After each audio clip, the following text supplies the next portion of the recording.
Today's stuff we're going to be learning is Chullin Daf Mem Hey. This week's learning is sponsored by Robert and Paula Cohen in loving memory of Chaim Avram Cohen ben Alter Gershom Cohen, my grandfather.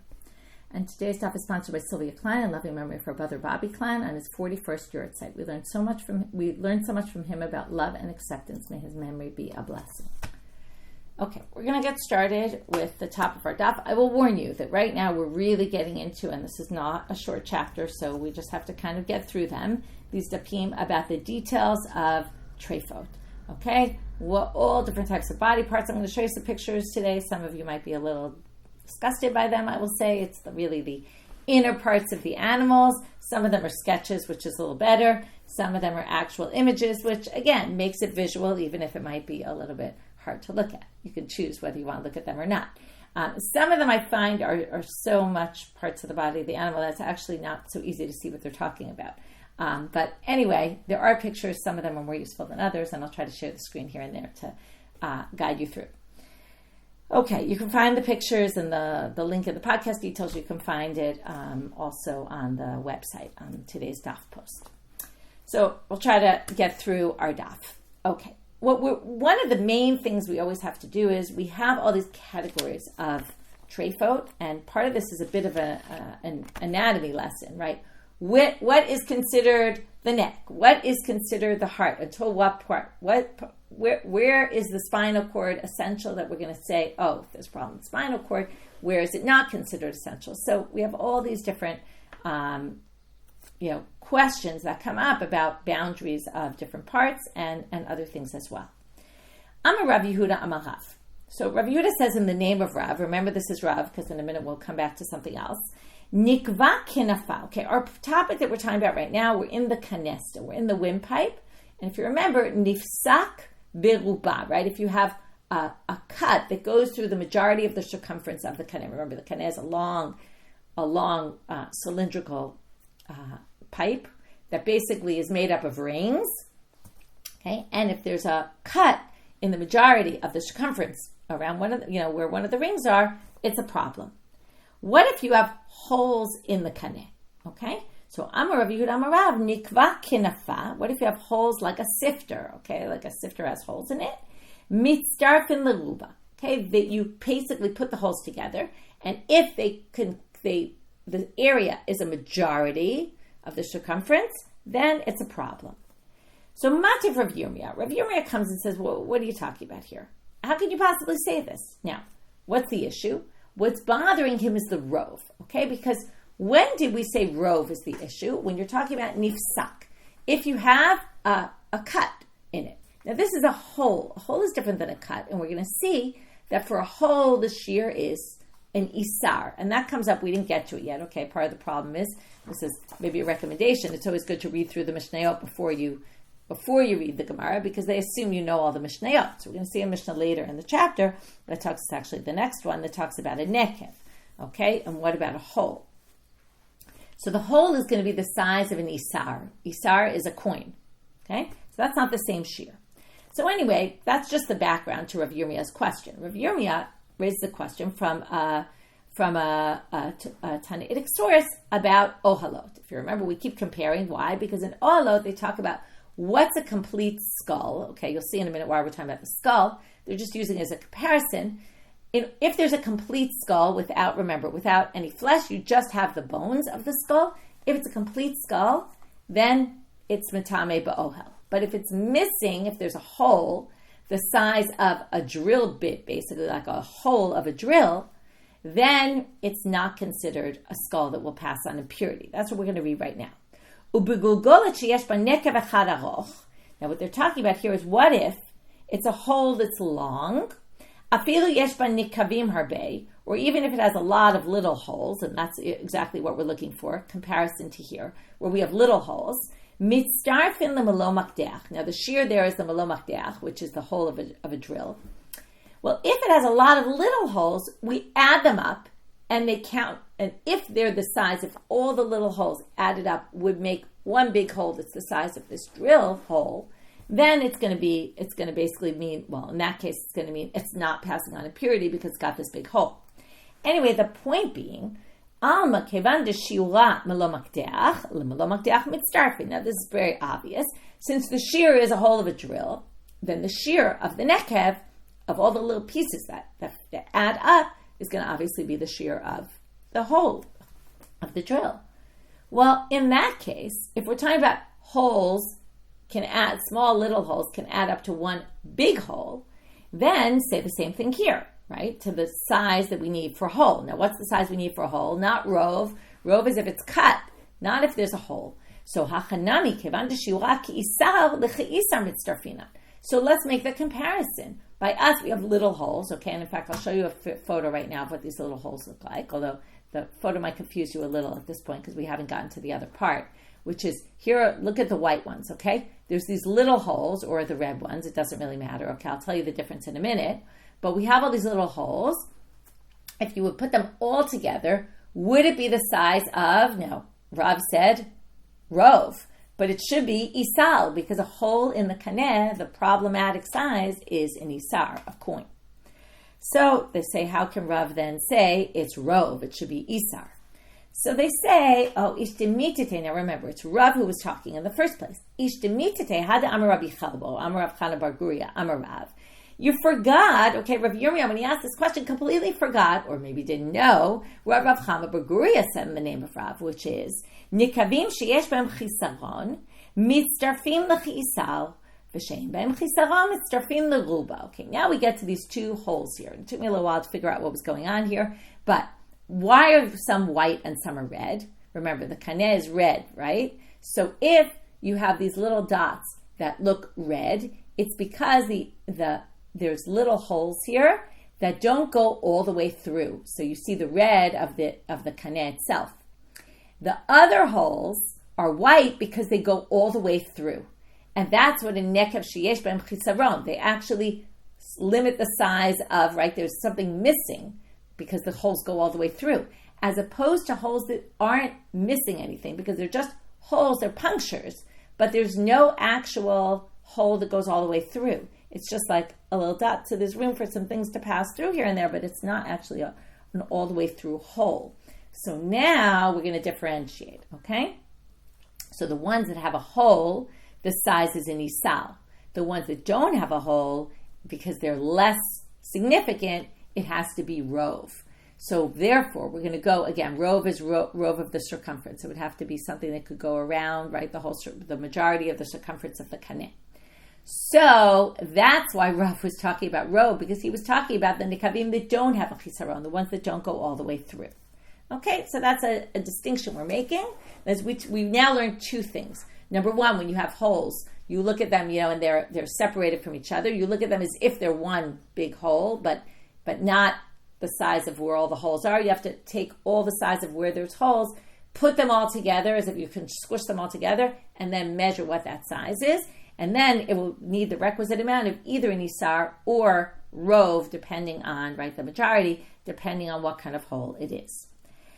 Amar Rabba bar Chana amar Rabbi Yeshua ben Levi, nitzlah himenu ritzua mitzarefet lechi'isal. Okay, this should be the next picture. Okay, what if it's not, okay, now here it's going to be yesh bo chisaron. There's a complete cut through, right? You see this? But it's long. It's not little dots and it's not in a circle shape. So what do you do with this? Well, mitzarefet lechi'isal. You take the whole space of where there's a gap there and this hole, this cut through, and then you put it all together and you see if you were to put all the empty space together, would it be the size of an isar? Then it would be a problem. If not, not. So now Rabbi Yitzchak bar Nachmani asked Rabbi Yeshua ben Levi the following question. Nikva kinafa mahu. Okay, now this we talked about before, right? But now we're going to see that what went on with Rav now also happened in Israel, and they asked Rabbi Yeshua ben Levi the same question. Amar le, hare amru, nekavim sheyesh b'hem chisaron mitzarfim l'chisar, v'shein b'hem chisaron mitzarfim l'ruba. So he says exactly what we said. Okay, in Israel they said the same thing. Rabbi Yeshua ben Levi says, if they go all the way through, then it's an isar. If they don't go all the way through, then again you join the holes together and measure, would that be rove or would it be isar, depending on which kind of hole. Now they ask ba'ofamai, what if it's in a bird? Because the sizes in a bird are completely different. Amar Rabbi Yitzchak bar Nachmani, Ledida Mefarsha Leminei de Rabbi Elazar. Rabbi Elazar directly told me himself, this is what you do with a bird. Now, it's a completely different way of doing it. Mikaplo umenicho al pi hakaneh. Okay, now, since the kaneh is a cylinder, so it has like an opening, right, on the top and the bottom of the cylinder. So that's the pi hakaneh, the opening of the kaneh. So what you do is you take the piece, okay, you basically, we're talking, by the way, just to be very clear, we're talking about, you're checking this treifa, if the animal's a treifa, once the animal's dead, right? You don't have to always check all these things, but if you have reason to think there's a problem here, then you assess it. So what do? You cut out the part where there's holes in it.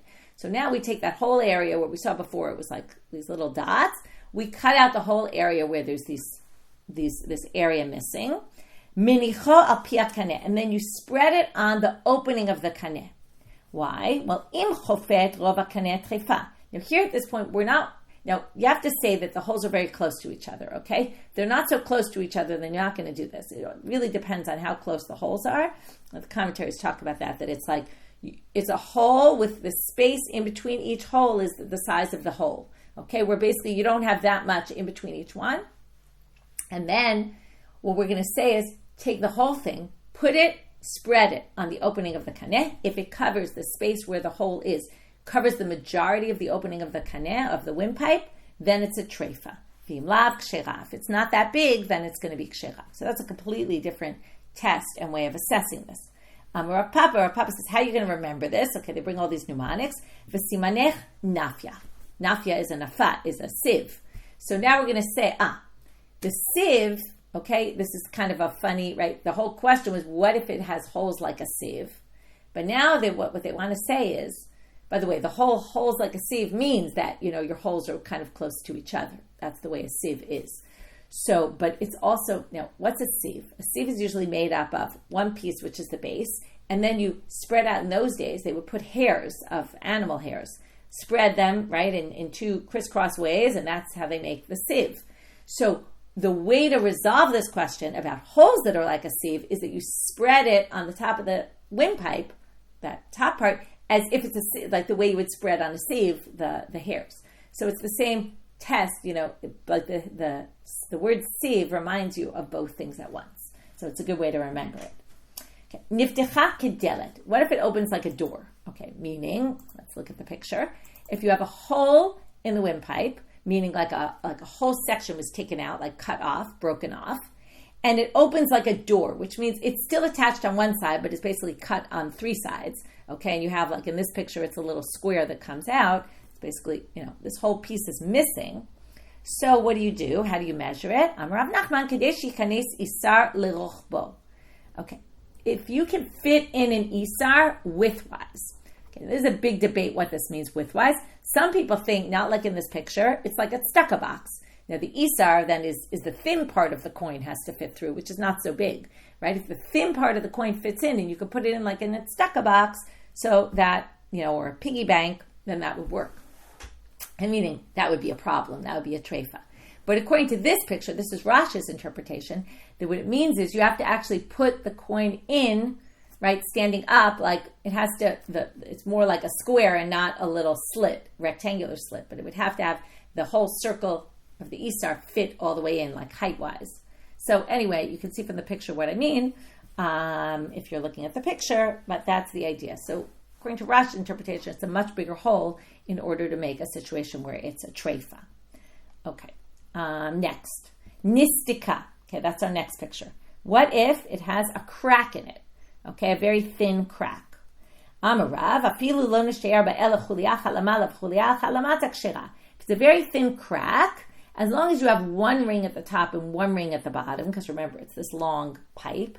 So if one is in the top, one is at the bottom, you're fine. But when they told Rabbi Yochanan what Rav said, Amar, ma chuliyah ma chuliyah dekam Rav. What's this chuliyah, this ring that Rav is talking about? What's this ring that Rav is talking about, right? The one at the top and one at the bottom. It just has to have a little bit at the top and a little bit at the bottom that's still in place, and that's fine. As long as the crack doesn't go all the way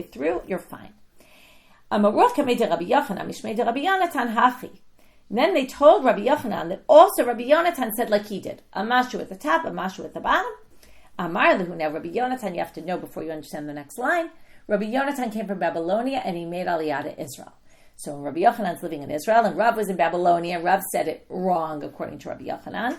Amar lehu, yadin chavre bavle leferusha ki aitama. Wow, the Babylonians know how to explain this properly. And he was like so impressed or so maybe surprised because Rav had taught it all wrong, or at least wrong in his eyes. So he's saying, oh wow, I guess the Babylonians do know something. Okay. Tana Rabbi Chia bar Yosef kamed Rabbi Yochanan. Okay, now we're going to move on to the neck. Okay. And now we're going to see that the boundaries of where things are have effects on all other kinds of halachot as well. Now we're going to talk about slaughtering. Which area of the neck, which the reason why we're talking about this is because what's in the neck? The kaneh, the windpipe that we've been discussing. So what are the boundaries of the kaneh? What part of it for slaughtering? What are its boundaries? Kol hatzavar kulo kasher l'shchita. Okay, the whole area of the neck is kosher for shchita, although that doesn't tell us so much yet. We're going to see now what he means. Okay, ad kamfei re'ah hatachtona. Mitabat hagdola. Okay, the tabat hagdola is this area. You can't see it so well in this picture. Okay, but it's right here. Okay, it's this area that basically connects between the throat, right, and it goes from there into the windpipe. Okay, it's called the big ring.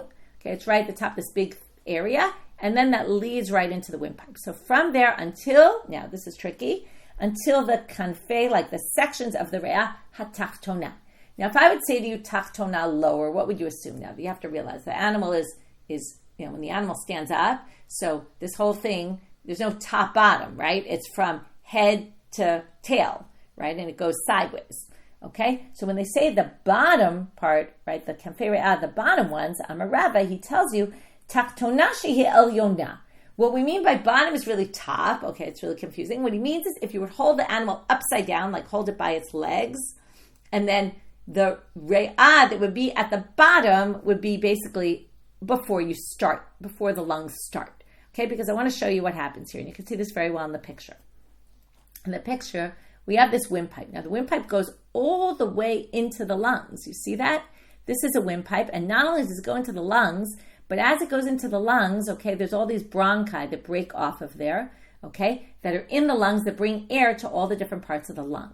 Later, we're going to see that these are called simponot, okay? Once the windpipe reaches inside the lung, it's already called something different. It's called a simponot, and it's plural because there's the main one, that's the big one, and then there's the ones that branch off of it, okay? They're called the bronchi.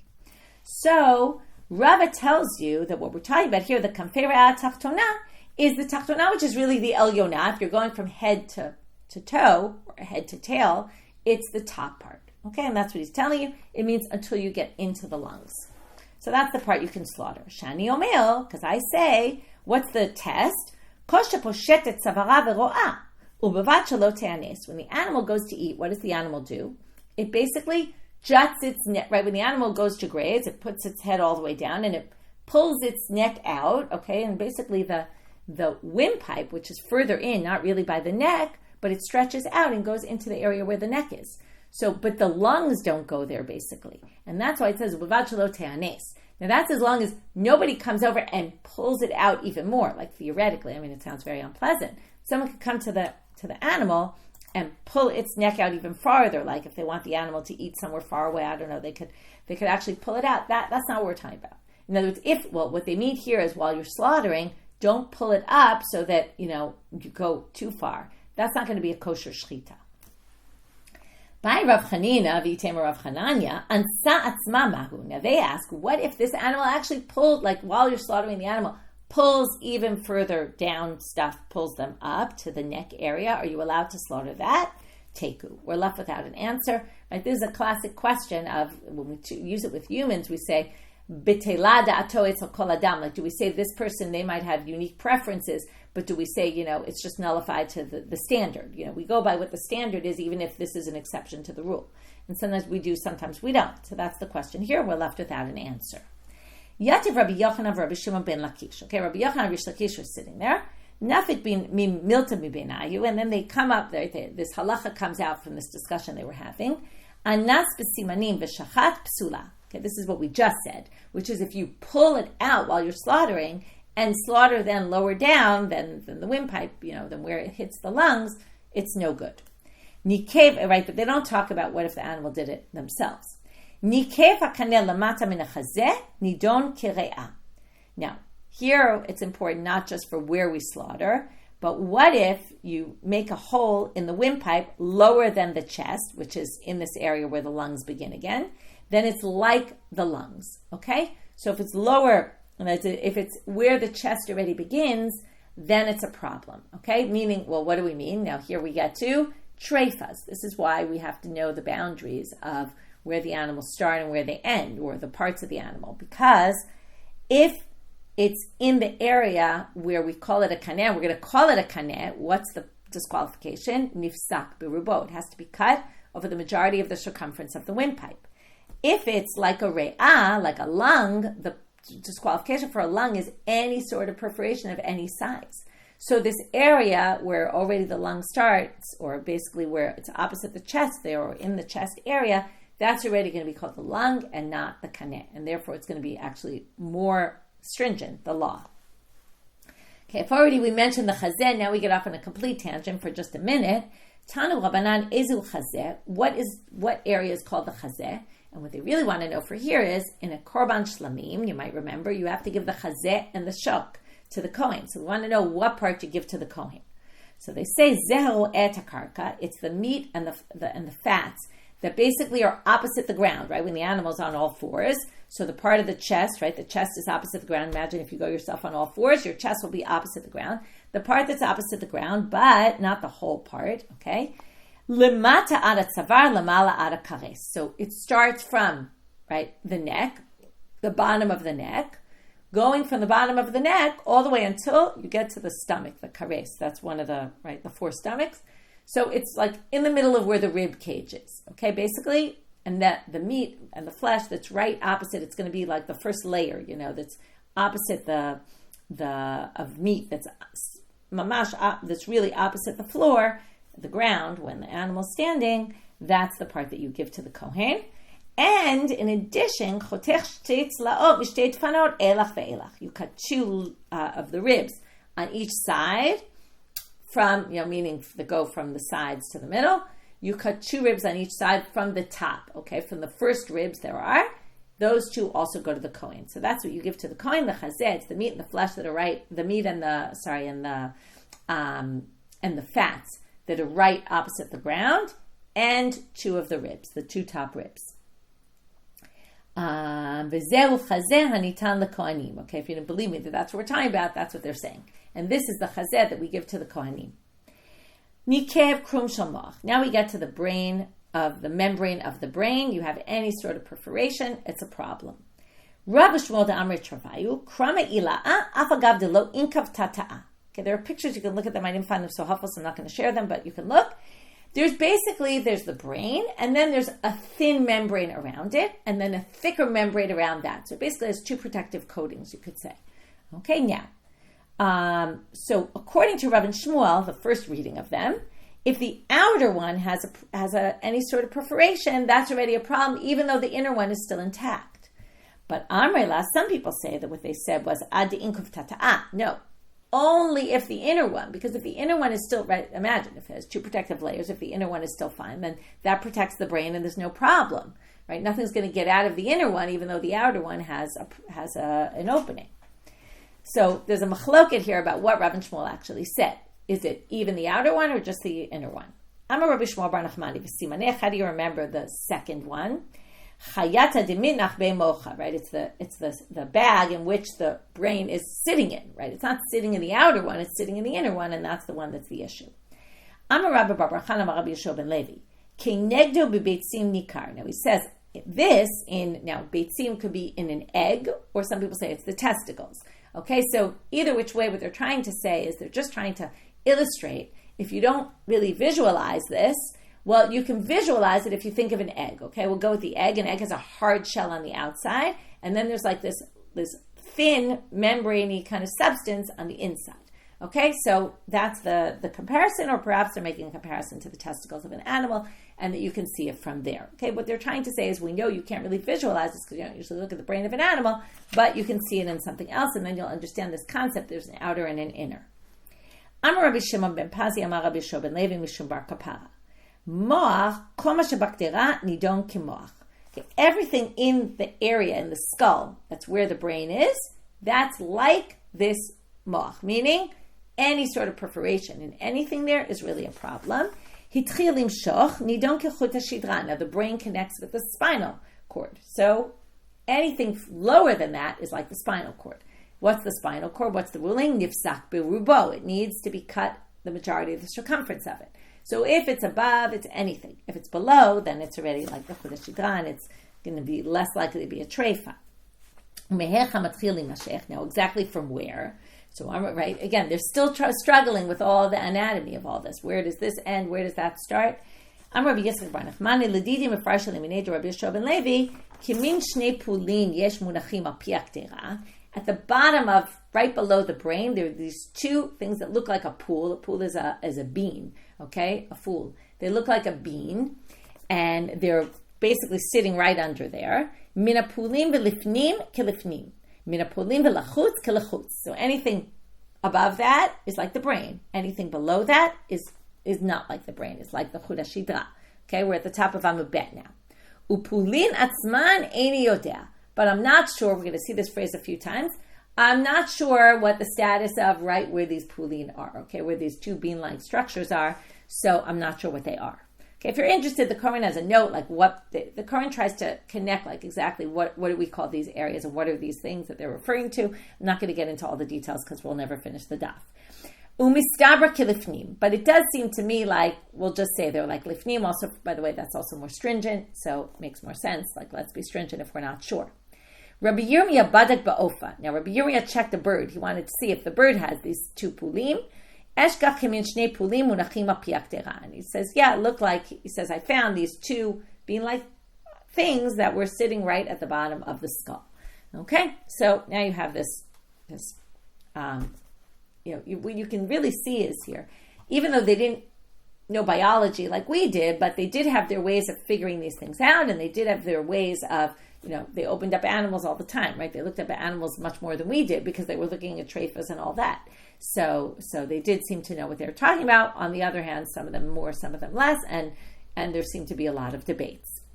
Nikev halev lebeit chalalo. Now we're getting to the heart. Okay, if you have a hole in the heart until the chamber. By Rabbi Zera, lebeit halal katan or lebeit halal gadol. Are we talking about the big chamber or the small chamber? Okay, what they call the big chamber, according to the Kohen, is the left ventricle, okay, which is larger. Amalei Abaye, mighty bailach. What are you asking? And he's going to say it's obvious we're talking about the large one, the left ventricle. Why is that? Well, milotnan Rabbi Shimon Omer ad tinakev lebeit hasimfonot. Didn't it say in the Mishnah that Rabbi Shimon said in the lung? Now he's just using the lung as a comparison. In the lung, what does it say?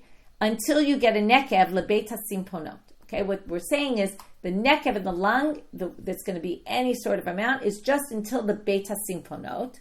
And Amar Rabba bar Tachlifa, Amar Rabbi Yirmiyah bar Abba, Amar Rav, and Rabba bar Tachlifa said in the name of Rabbi Yirmiyah and then Rabba bar Abba in the name of Rav. What did they mean by this? Ad tinakev l'simpon gadol. What it means is, okay, remember we saw the simpon, I told you we'd get back to this before. Okay, let's see where the pictures are here. These are all the brain stuff. There's the pulim, those two beans. Okay, now, and here, by the way, they say, right, I didn't say this, the two pulim basically are standing right where the neck connects to the skull. Okay? Tov. They don't, here's the picture of the simponot. So now what they mean is, a nekev kolshu in the lung is in the simpona gadol. When we say the simfonot, we mean the large one, not these small ones that branch off. Okay, which you can see. I mean, I don't know how well you can see it, but they're these small simfonot that branch off. Now, so now they're going to say, when they say simfonot, they mean the big one. So when they say chambers, halal, they mean the big one. Okay, this picture, I find it hard to see exactly, but they're showing you the different parts of the heart, the halal gadol and the halal katan. So it must mean the halal gadol, just like there it meant the simpona gadol. That's the proof. So now they say, Hachi hashta, what? You're comparing that to that? Hatam lebeta simfonot katane. What does that mean, beta simfonot? The beta simfonot is going to obviously be the large one because what is it? The beta simfonot means lahecha de shafre simfonot kulu. It's the main central one where all the other ones branch off of. That makes a lot of sense. But hacha lebeit chalalo katane, mali chalal gadol, mali chalal katan. But here it's talking about the beit chalalo, it's talking about this area of these chambers, but they're not. It's not like one chamber branches off of the other. They have nothing to do with they have what to do with each other. But in terms of saying, there's no beit simfonot here where this is the central and everything comes from there. So therefore, it doesn't make any sense to say what's the difference, whether it's chalal gadol, whether it's chalal katan, and therefore it kind of leaves it open-ended. Okay. Now, what's interesting here, just in terms of biology, right? They're talking about a chalal gadol and a chalal katan. It sounds like there's two chambers, right? We have four chambers of the heart. So the commentaries, there's actually machlokot among the Rishonim, how many compartments there are in the heart, and whether we view this as one chalal gadol and one chalal katan, or maybe chalal katan just means there's smaller ones, and there's plural, even though it doesn't say plural, and did they know there were four chambers or not? Anyway, that's just all interesting, but a side point. Okay, Kaneh Halev. Now we're going to have a big machloket, Rav and Shmuel. What is the story with the Kaneh Halev? In a minute, we're going to figure out what the Kaneh Halev is. They don't even know what it is yet. Kaneh Halev, just like with the Torbat Haveshet, you remember Rav said it was Mashu, and Shmuel said it's Rov. So here also, Kaneh Halev, Rav Amar b'Mashu, Shmuel Omer b'Rubo. Okay, Rav says any amount is a problem in the Kaneh Halev, and Shmuel says only if the majority of the circumference is cut, it's a problem. Hey, Niu Kaneh Halev, what is the Kaneh Halev? Amar Rabbi Yitzchak, Amar Rav, Chelev sha'al gabei tfanot. It's the fats that are on the walls of the animal. It sounds like they're not sure what this means. Wait, if there's a hole in the fat on the walls of the animal, that's going to be a problem? That doesn't make any sense. Like probably they mean right in front of the heart, but like why should that be a problem? That doesn't cause the animal to be a treifa. On the dofen of the lung, okay, which basically, now again, it's a bit of a debate what this is, but it seems to be, here's a picture of it, okay, if that helps you, but it's basically, it sounds like it's the aorta, okay, which leads to the heart, and it's covered with a fatty area, okay? So it comes from the lung to the heart, and that's what they're talking about, okay? So it's basically, they call it the Kaneh Halev, it's the Simpona Gadol, the big vein, or artery really, that comes out of the heart. So that, right, either it's like the heart, it's b'mashu, or Shmuel says the majority of it. Amar Meimar Mishmei Rav Nachman, Tlata Kaneh Havu, okay, here's a picture. Here's another picture, by the way, of the Kaneh Halev. Okay, you can see it has this fatty area there. Okay, anyway, here's another picture. Okay, this is just showing, they're going to say there's three ducts here. Okay, Chad Parish the Liba, one goes to the heart. Chad Parish the Rea, one goes to the lungs. The Chad Parish the Kavda, and one goes to the liver. And now he tells you, de Rea kerea, de Kavda kekavda, de Liba plige. Okay, the lave, we have a disagreement about this one that goes to the heart. Then we have the one that goes to the liver and the one that goes to the lung. And it makes sense, right? Each one, although it's strange why it wouldn't be so obvious with the heart, but each one has the law of the one it's leading to. So the one that leads to the liver, well, unless it's completely not there, it's still okay. Just like the liver is okay unless it's completely gone. And the one that leads to the lung is treated like the lung, where any little one thing is going to be a problem. And the one that leads to the heart, we have a debate about. Mar B'Rei Rav Chia Mani Ipcha. Okay, the Mar of the son of Rav Chia has it the opposite. De Rea Kekavda, de Kekavda Kerea. Okay, he thinks that we don't know why, but the one that leads to the lung actually has the law of the liver, and the one that leads to the liver has the rules like the lung. And de Liba Pliki, that obviously he agrees that the lave, there's a machloket between Rav and Shmuel, because that everyone agreed about. Well, agreed that there was a machloket. Azar Rabbi Chia bar Yosef, Amal Shmati de Rav Kamei de Shmuel. Now, the Rabbi Chia bar Yosef comes and tells what Rav says in front of Shmuel. Now, we know there's a machloket Rav and Shmuel, but Shmuel didn't know this. And when he tells Shmuel that Rav said the aorta leading to the heart, let's assume it's the aorta, Rav says it's b'mashu, Amar Le, Shmuel said, and you have to remember, Shmuel was a scientist and a doctor. He knew a lot more about biology and stuff than Rav did. And he said, Ihachi Amar Abba lo yada b'treifa lo klum. He says, if that's what Rav says, he doesn't know anything about treifot. He just doesn't understand how things work. Which is very interesting that Shmuel would say such a disregarding statement. If you notice, he does call him Abba. He has respect for him, but he says when it comes to treifot, though, he really doesn't know his stuff. Okay. next, nishbar hashidra. Now we're moving to the next disqualification, a treifa in the Mishnah. If the nishbar shidra, okay, let's just go back and we'll remember the wording. It says nishbar shidra and nifsak hachut shela. Okay, and the spinal cord is cut. In other words, if you just have a break in the shidra, in the vertebrae, it's not enough of a problem unless the spinal cord is broken. And then nifsak, obviously, berubo.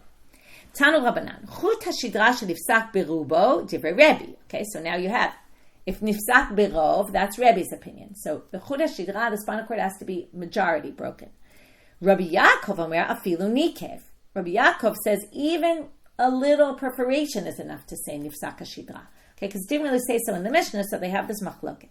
Hora Rabbi ke Rabbi Akiva. So Rabbi has a case, and it was only a little bit, and yet he ruled stringently like Rabbi Yaakov. I guess he wasn't sure of his opinion, felt like maybe I should be strict. Amar Rav Huna, however, Rav Huna says, Ein halakhic Rabbi Yaakov. We don't paskin like him. And it's actually, you need rove of the spinal cord to break, and that's what the rest of the sugya is going to follow. V'kama rubo, what are we talking about rove? Rove of what?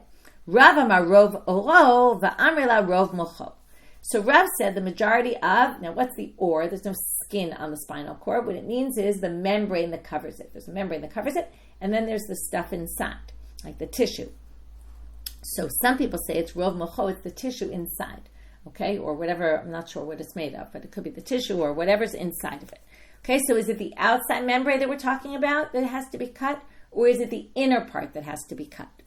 Manda amar rov mocho. If you say it's the inner part, kosher came rov aro. All the more so. Thank you. It's nerve tissue. It's funny. I was thinking, is it the nerve or is it the tissue? So nerve tissue. There you have it. It's both. Okay, that's according to the Shansin. Thank you. Okay, so now if you say rov mocho, you're going to say all the more so if rov aro is cut, because the membrane is what's kind of keeping it all together. Lamanda amar rov aro, rov mocho mai. But if you say it's rov, the one who said he said rov aro, the outer part, maybe it's only the outer part. Maybe it doesn't matter what happens in the inside, right? Because if the outer part is still intact then, and the inner part is cut, maybe it doesn't matter because it's still within this protective membrane. Tashma, let's learn from here. Amar nivli amar afuna, rubosha amru rov oro, moachzeh lo ma'alev lo morid. Okay, the rov they're talking about here is the outer part of the spinal cord, the membrane. The inner part has no bearing on anything. Rav Natan bar Avin havayatu kamei de Rav. So now we get a case from Natan bar Avin was before Rav badik berov arov, kabadik berov mocho. He checked the majority when he thought there was something happened to this animal, so he went to check. Is it a treifa? Again, this after he slaughters it, so he opens it up, he checks it out, he checks the rov aro, it's fine. He checks the rov mocho. Rav says to him, Amalei, rov aro kayam, mochse, no maleve, no morid. Rav says to him, the inner part is totally irrelevant. Why are you checking it? Okay, now we're going to talk about other things that can happen to the spinal cord. Amar Rabbi Barchana Amar Rabbi Yeshua ben Levi. Nitmarech pasul, nitmasmes pasul. Okay, we don't know what these are yet. Ezu hamracha, what's this nitmarech, which is disqualified? And ezu hamsimasa. And what's this hamsimasa? So, right, both of them are problematic, but what are they? So, hamracha, kol shenishpach kikiton. If it liquefies, and it's spilled like pouring from a pitcher. If it comes out, if it's all liquefied, it's a treifa. Masmasa kol she'eno yachol la'amod. If it can't stand up. In other words, remember, we're talking after the animal's dead, so you take out the spinal cord and you stand it up. If it can't stand up, then falls down, it's no good. So classic Rabbi Yirmiyah question by Rabbi Yirmiyah. Eno yachol la'amod mipnei kovdo mai. What if it's just heavy? And because of the weight, it can't stand, but not because there's something really wrong with it. Well, teku. We're left without an answer. Bei Rav Amre, nitmasmez pasul, but nitmazmez kasher. Okay, what's nitmazmez? So he says, nitmasmez is no good, but nitmazmez is okay. Okay, what's nitmazmez? Rashi says, if part of the inner part, the moach, that nerve tissue has come out, is spilled out before you slaughter the animal. So when you slaughter the animal and you take it out, you see that a lot of it's missing. So that's still fine. Meitive, they're going to bring a contradiction. Rabbi Shimon ben Elazar Omer, behema shenitmazmez mocha treifa. If you have an animal that nitmazmez its brain, the moach, this nerve tissue, it's a treifa. So they say, right, here you have exactly, right, this, it's talking about the spinal cord also, the moach of the spinal cord. Just got confused for a second when I was translating moach is also brain. Here we mean the nerve tissue inside.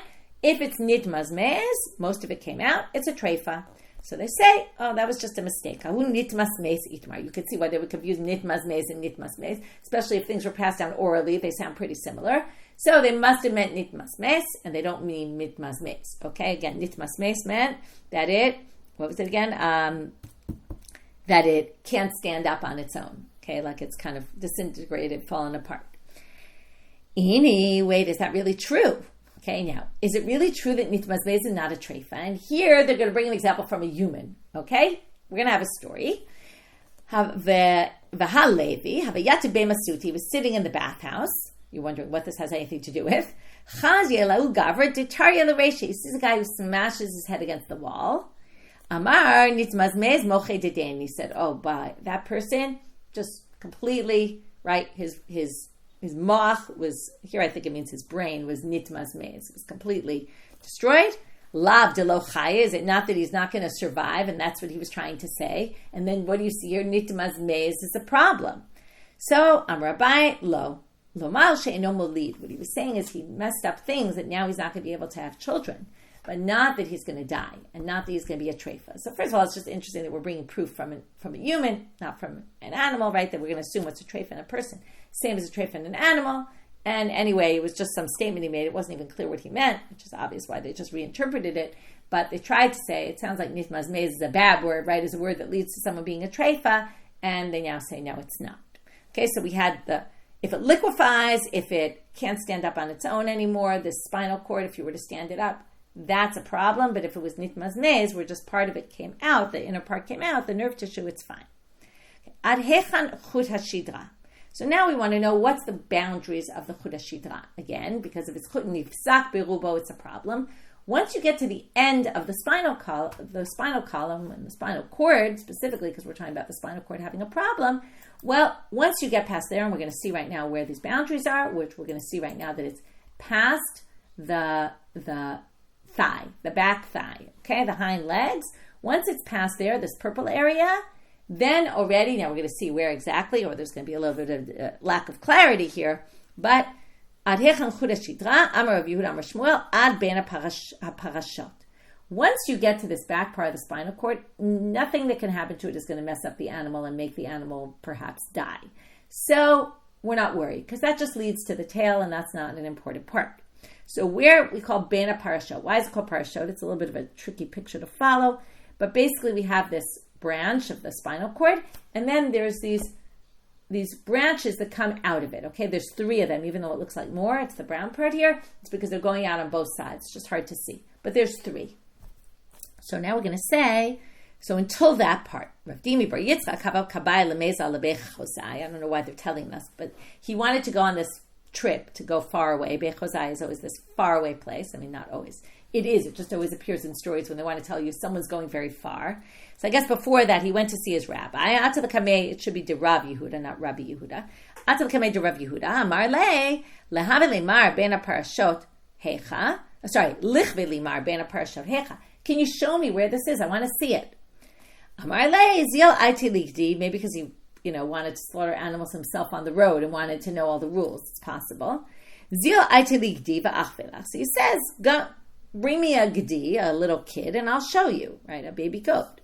He brought him a very fat one. There's too much fat there. I can't show it to you. You can't see it. So he brought him a lean one. The bones jut out too much, and you can't actually see it properly. So he says, I'm just going to teach you the tradition. And it's like, I won't be able to show you, but this is what Shmuel said.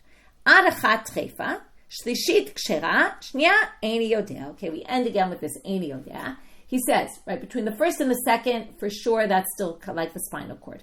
Between the third and beyond, right, is considered definitely not. And between the second and the third, I'm not really sure.